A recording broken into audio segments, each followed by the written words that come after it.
So this Chinese national has had over £5 billion worth of cryptocurrency, Bitcoin to be more specific, seized from her. They say that she managed to scam over 125,000 victims in mainland China by selling them Bugs financial investment products. This is the biggest cryptocurrency seizure in world history so far. I'm pretty sure there's going to be a lot more of these in the future. So how did she do it? Who was her partner in crime? What did she just plead guilty to? And how are the media blowing this out of proportion? Well, keep watching the video to find out, guys. Let's get that out of the way. I'm going to give you guys the real. You want real? I give you real. Real? Yeah, I give you more real. I give you more real. Big up Jose Mourinho. Should have never been sacked from the greatest club in the world. Greatest club in the world being Tottenham Hotspur. Come on, you Spurs. Oh, and she also had dreams of living in Liberland. She wanted to have her own island. She wanted to be a princess. Like, we're going to get into that after, guys. But just to debunk the 5 billion figure straight away, because you know the media loves a headline. It's a great headline to make people read the article, but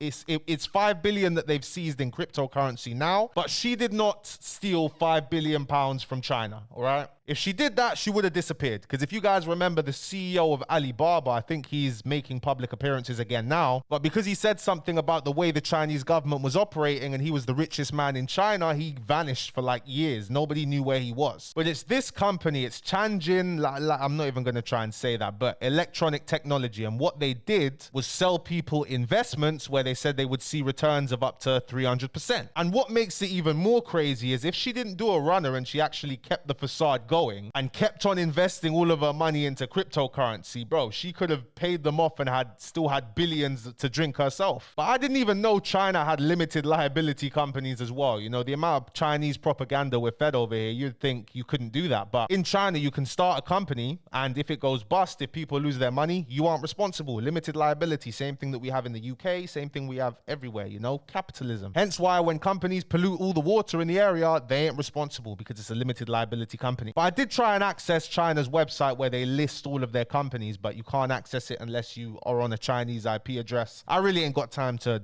get a Chinese VPN, bro. So this is the best we can find right now. Chinese national Yadi Zhang, 47 years of age, who is known as Zim Qian, was arrested in April last year after spending years on the run. She arrived in the UK on a false St. Kitts and Nevis passport in September 2017. And I'll tell you guys, this St. Kitts and Nevis, they've got a citizenship by investment program. It's probably like maybe 100K, 200K you need to invest, and then you can get a passport just in case you guys want to plan for the future. After allegedly carrying out a 5 billion investment scam in China involving 130,000 investors in fraudulent wealth schemes between 2014 and 2017. Police first raided her £5 million 6-bedroom rented house near Hampstead Heath in North London. Now, just to debunk the 5 billion, it's more like 53 million pounds she scammed 130,000 investors out of. Because if we take a look here, Bitcoin's price in 2014, it was fluctuating. It was 800 at the start of the year, went down to 300 towards the start of 2015. It went to $311. And throughout that time, she was buying cryptocurrency to get her money out of China. Because as you guys know, we've spoken about this a lot on this channel. Everyone in China, well, not everybody, but people in China want to get their money out of China so they have more freedom to use it, because the Chinese government puts limits on the amount of money that citizens can take out of the country. And I'd rather be worth 10 million in America than 100 million in China. Let's just put it that way. In the UK, there's been countless cases of Chinese nationals caught money laundering. Loads of money laundering operations still going on because, as I've said, guys, London in the UK, this country would not be able to stand if money laundering wasn't taking place. And it was the money laundering capital of the world at one point. And it was so bad, so obvious. HSBC, all these big banks were involved. The government had to step in and look like they were taking some action against it. But everybody knows this country is still probably the money laundering capital of the world. But look at Bitcoin's price back around this time, and let's take a look at Bitcoin's price now. £85,000 for one Bitcoin. So the price of Bitcoin has increased over the last 10 years, more than 100-fold. Hey people, sorry to interrupt, but if you could give the video a like, I'd appreciate it very much. And subscribe to the channel if you haven't already. You know, it's free. Subscribe.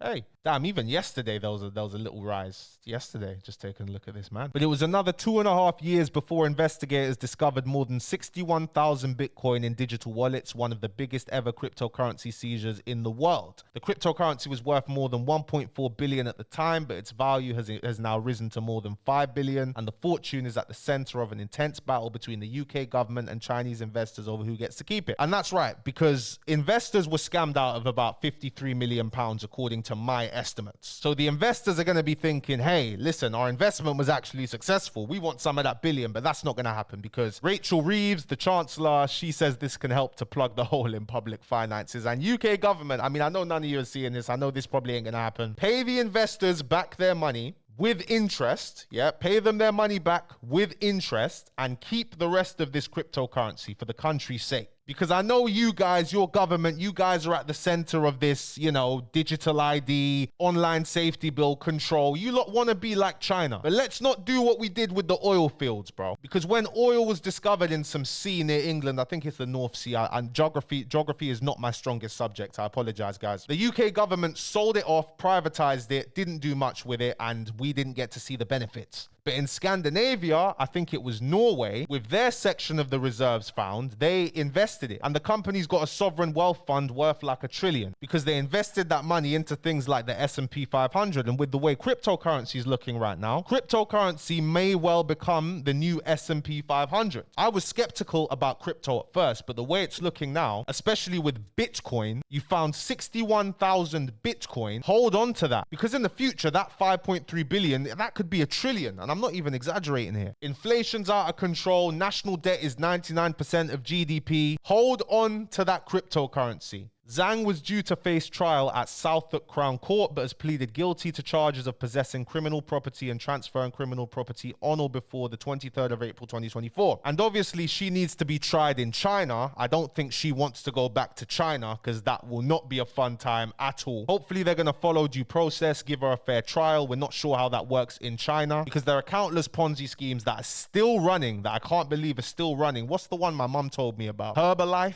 She said Herbalife, all of these Ponzi schemes have been running from back in the day, ages ago. And obviously, if she was the mastermind, which is what they're saying, we won't know if she was the mastermind until she faces trial in China, which she might not. Maybe the UK won't extradite her. Maybe they will extradite her because China does have a lot of leverage on the UK right now. All of the Chinese students you see in the UK, they're paying 3 times what UK citizens pay. They have to pay $27,000 a year, and then their parents are paying for them to get nice homes. They're getting all of this to study here. She appeared in the dock wearing glasses and a beige cardigan over an animal print blouse, nodding to confirm her identity before entering her pleas with the help of a Mandarin interpreter. Judge Sally Ann Hales remanded Zhang in custody ahead of sentencing at a later date. And this is the judge who remanded her. So she's been a judge for about 7 years now. She looks fair. I feel like don't she look fair? I like looking at the people involved in trials. Don't you think she looks like a fair person? I feel like she'd be nothing but fair. Prosecutor Gillian Jones KC said she would not apply to launch confiscation proceedings because of the ongoing proceedings in the High Court. And this is Gillian. This is the prosecutor. And she looks fair, man. These look like fair people to be handling this case. Jian Wen, 43, was last year jailed for 6 years and 8 months after being found guilty of 1 count of money laundering between October 2017 and January 2022, relating to 150 Bitcoin, now worth around £12.5 million.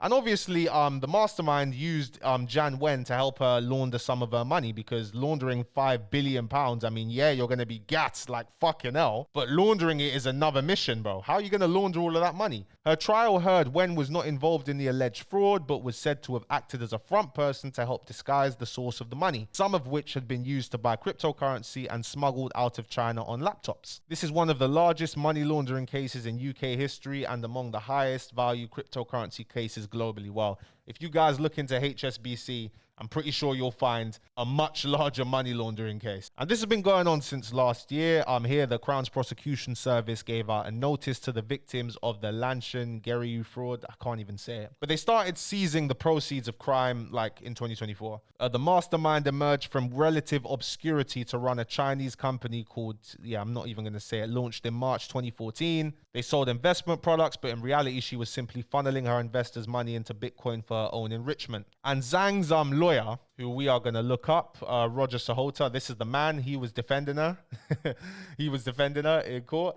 He said by pleading guilty today, she hopes to bring some comfort to investors who have waited since 2017 for compensation and to reassure them that the significant rise in cryptocurrency value means there are more than sufficient funds available to repay their losses. I don't think anyone could have foreseen. I mean, obviously, people could have foreseen, but do you really think she foresaw that cryptocurrency was going to increase this much? I think she just saw it as one of the easiest ways to get money out of China. But the police seized her digital diary, and in her digital diary, she recorded her desire to be anointed, reincarnated goddess by the Dalai Lama. The diary also outlined her plans for the kingdom she would rule in, known as Liberland, reports the outlet. And Liberland, oh my God, Nico Milana did a video where he went to Liberland. It's between Croatia and Serbia. Yeah, it's like a contested land between Croatia and Serbia, but apparently Croatian and Serbian authorities don't let you go there. So Nico Milana had to sneak there. I think it was Nico. Yeah, sneaking into a banned country. Yeah, this is it, Nico. Nico did it. Her other plans included a Buddhist temple infrastructure, including an airport and port and a £5 million crown and sceptre. Now the fortune is at the center of an intense battle between the UK government and Chinese investors over who gets to keep it.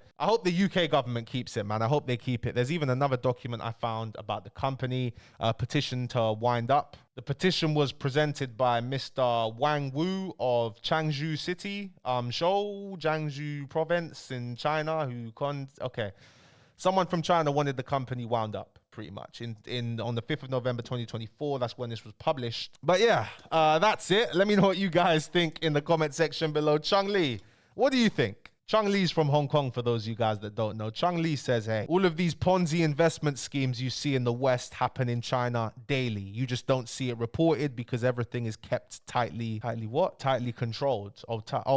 They control what goes out of there. Okay, Chung Lee, well, I'll take your word for it. Well, you're in the UK now. I'll see you guys tomorrow. Peace and love to every single one of you guys watching. Thank you.